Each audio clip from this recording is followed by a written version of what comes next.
जय हिंद दोस्तों। आज हमारा नेक्स्ट टॉपिक गंगा नदी तंत्र के ऊपर होगा।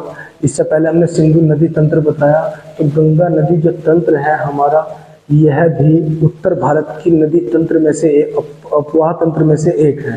ठीक है, तो सबसे पहले हम गंगा नदी तंत्र का उद्गम स्थल देखते हैं कि गंगा नदी कहाँ से निकलती है।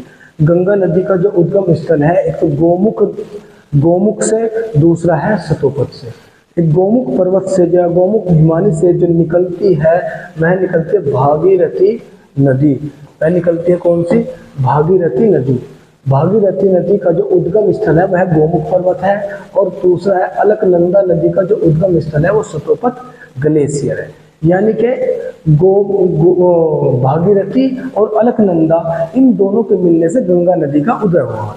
यानी कि जब ये भागीरथी नदी और अलकनंदा नदी आकर देवप्रयाग में मिलती है, तो वहाँ इसकी संयुक्त धारा को हमने किस नाम से जाना है? गंगा के नाम से। गंगा नदी के नाम से जाना है।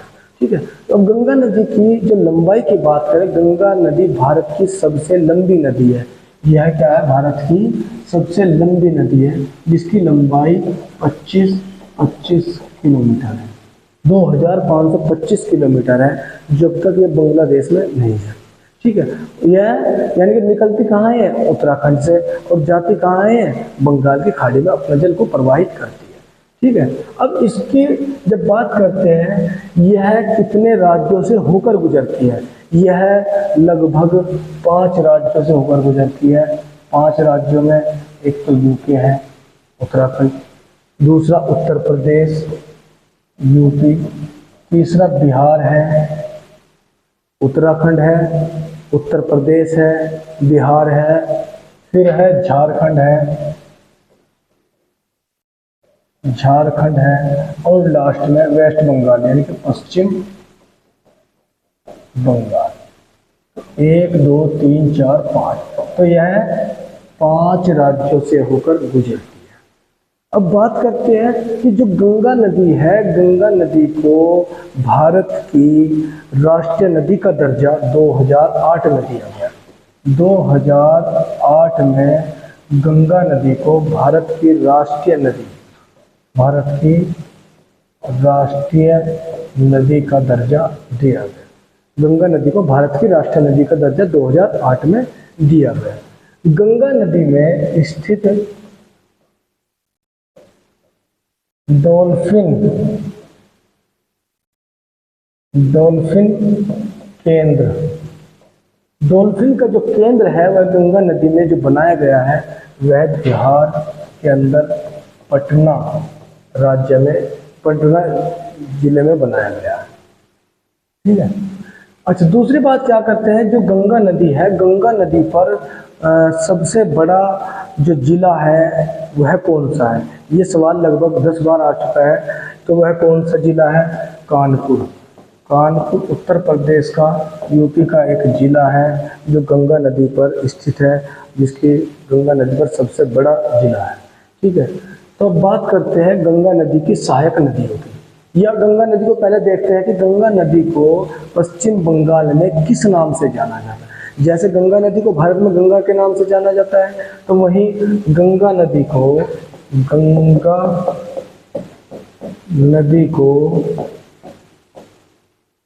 बांग्लादेश में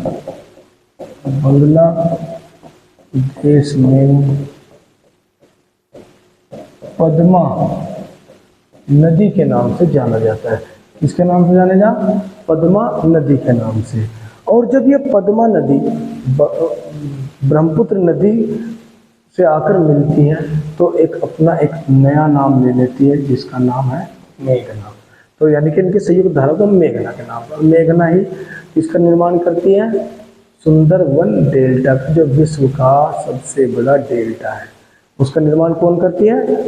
उसका निर्माण करता है मेघना। यानी कि ब्रह्मपुत्र नदी और गंगा नदी के मिलने से जो मेघना बना है, वह सुंदरवन डेल्टा का निर्माण करती है। अब देखते हैं इसकी सहायक नदियां।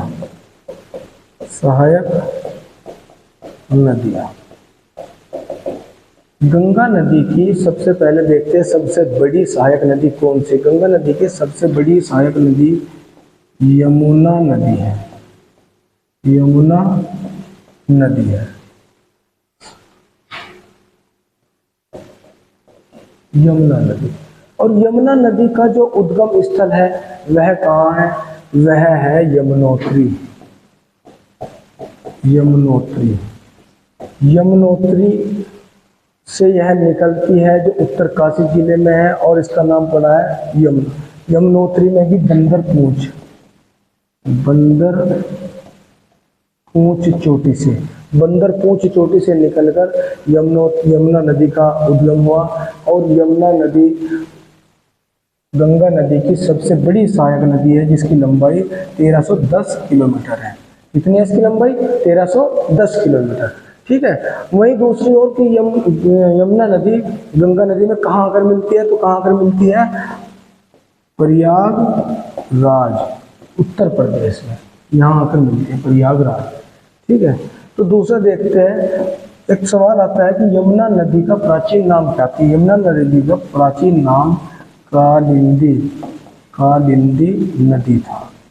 कालिंदी के नाम से इसे जाना जाता था। वहीं दूसरी ओर देखते हैं इसकी सहायक नदी, इसकी गंगा नदी की सहायक नदी। गंगा नदी की सहायक नदी में कोसी है, गंडक है, घाघरा है, गोमती है और रामगंगा है। ये सभी क्या है? इसकी सहायक नदी है। तो सबसे पहले हम देखते हैं कोसी नदी। कोसी नदी कौन सी है?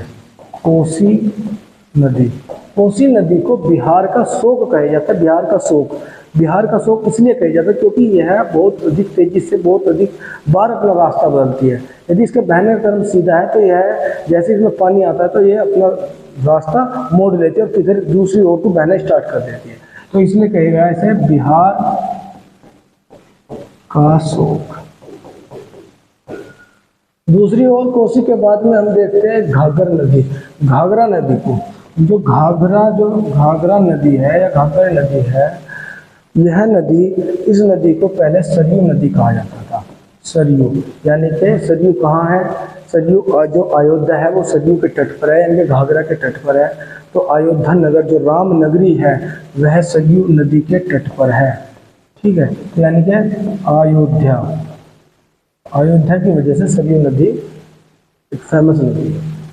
वहीं देखते हैं हम गोमती नदी। गोमती नदी, जो गोमती नदी का उद्गम स्थल है यह एक विशेष है। इसमें क्या है? यह स्थल से निकलती है। इसका उद्गम स्थल है, स्थल से निकलती है।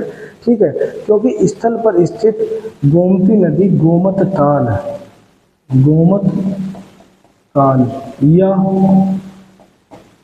फुलहर झील, उत्तर प्रदेश की एकमात्र झील गोमती ताल या फुलहर झील, इससे इसका उद्गम होता है। और इस पर लखनऊ जो उत्तर प्रदेश की राजधानी है वह स्थित है इसके किनारे, इसके तट पर।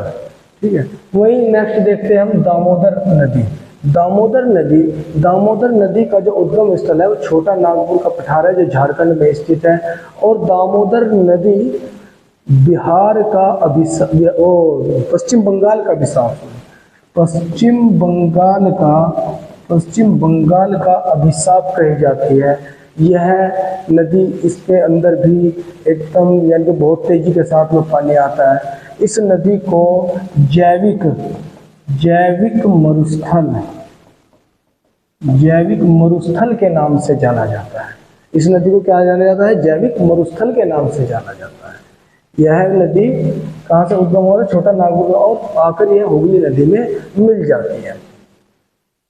दूसरा देखते हैं कि सोन नदी और यमुना नदी के बीच में कैमूर की जो पहाड़ियां है वो जल विभाजन का कार्य करती है। सोन नदी और यमुना नदी के मध्य स्थित कैमूर की जो पहाड़ियां है, यहाँ पर स्थित कुछ पहाड़ियां हैं, वे क्या करती है? वे इनका जल विभाजन का कार्य करती है। इनके एक तरफ दूसरी नदी होगी, दूसरी तरफ दूसरी नदी होगी। तो ये हमारी हुई गंगा नदी तंत्र के बारे में।